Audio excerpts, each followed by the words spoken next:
there are some real tough questions to ask rather than what's best for the administration or best for an election or best for whatever. It's what's best for the veterans that counts. And we have one of our veterans on the line who also happens to be serving the state of Utah in the 2nd Congressional District. Chris Stewart, Congressman, welcome. Thank you for taking time. I know everybody's on a short leash. The President is supposed to speak here in about 3 or 4 minutes. What are your thoughts on General Shinseki and the situation within the VA? Well, it's heartbreaking, Doug, and as you mentioned, the primary focus should be on taking care of our veterans. And the President ran on this issue.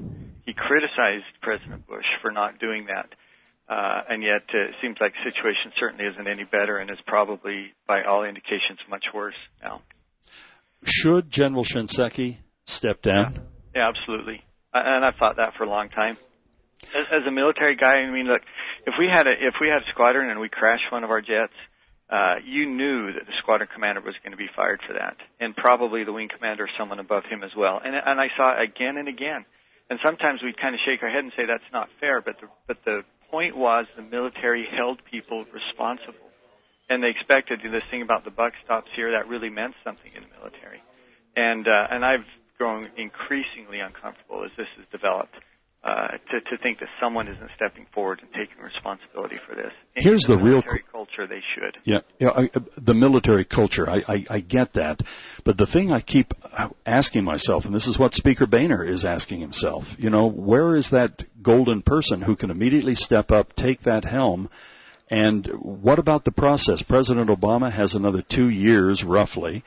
And likely the person who is at the helm of the VA at that time, there's a high probability they would be replaced.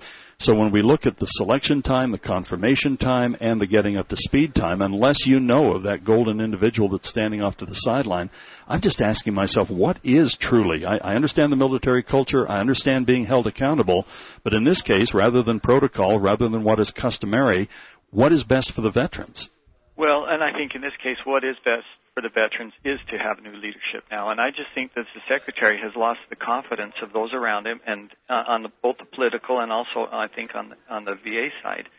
And I think we could move this expeditiously. There's no one who's going to want to delay this, and there's no one who's going to want to politicize this. And the Republicans haven't politicized this.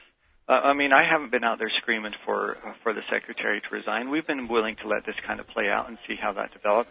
This isn't an issue that I think people want to politicize, and I think we could put new leadership in there in a very quick manner. And Doug, you mentioned it, the golden person. I don't know if there is such a thing. I mean, maybe there is, and I would hope there would be. But I know that there are a number of people who could gain the confidence of both the administration and also the Congress, but primarily of veterans and veterans' families, who could come in and with a fresh sheet of paper really focus on this thing that was identified 5 years ago as being a problem, and again, it hasn't gotten better. It's probably gotten worse, and that's if there's a golden line around this cloud, it's that we realize now that there's a problem, that we can focus on this problem, and we can finally fix this problem. Well, as you mentioned, Chris, this is not at least so far, I don't know if certain individuals, might, I know Terry Scow here locally has been concerned about this drifting into a politicized situation, but it's amazing how many Democrats are joining in the swell of voices, now over 100 in Congress, who are calling for the resignation of Mr. Shinseki. I know this is merely speculation, but maybe you're hearing some vibes or you have a gut feeling. The President is expected to step to the podium any second now. They have been in a pretty heavy-duty meeting, I'm sure. What do you anticipate here? Well, I expect that he's going to announce that Secretary Shinseki has resigned. I can't imagine him having, this kind of fanfare and this kind of dramatic announcement and come out and say, well, we're just going to press ahead, especially with so many within his own party calling for his resignation now. And once again, I think it was good that the Republicans didn't lead out on that. They let the Democrats lead out on that. They didn't try to politicize this. We would have had, I think, a worse outcome had we done that. But, Doug, if I could mention quickly, too, knowing that time is short, and I'd love to stay here as long as you can, but I know that the President is, of course, much more important than I am. But the good news is the Utah, the VA hospital up in Salt Lake City is one of the best in the country, and I'd argue maybe even the best in the country. And we have been up there many times. My district director, Dell Smith, who's a former command sergeant major, we spend probably 40% of our time with our staff in Salt Lake working veterans issues. And we have been so pleased with the response and the care that the Salt Lake City VA has given. And so I want to be careful too not to implicate everyone in this. There are broad issues that we have to deal with across the country, but I think we should at the same time be very grateful and recognize that the work that's been done there in Salt Lake has been in many ways exemplary.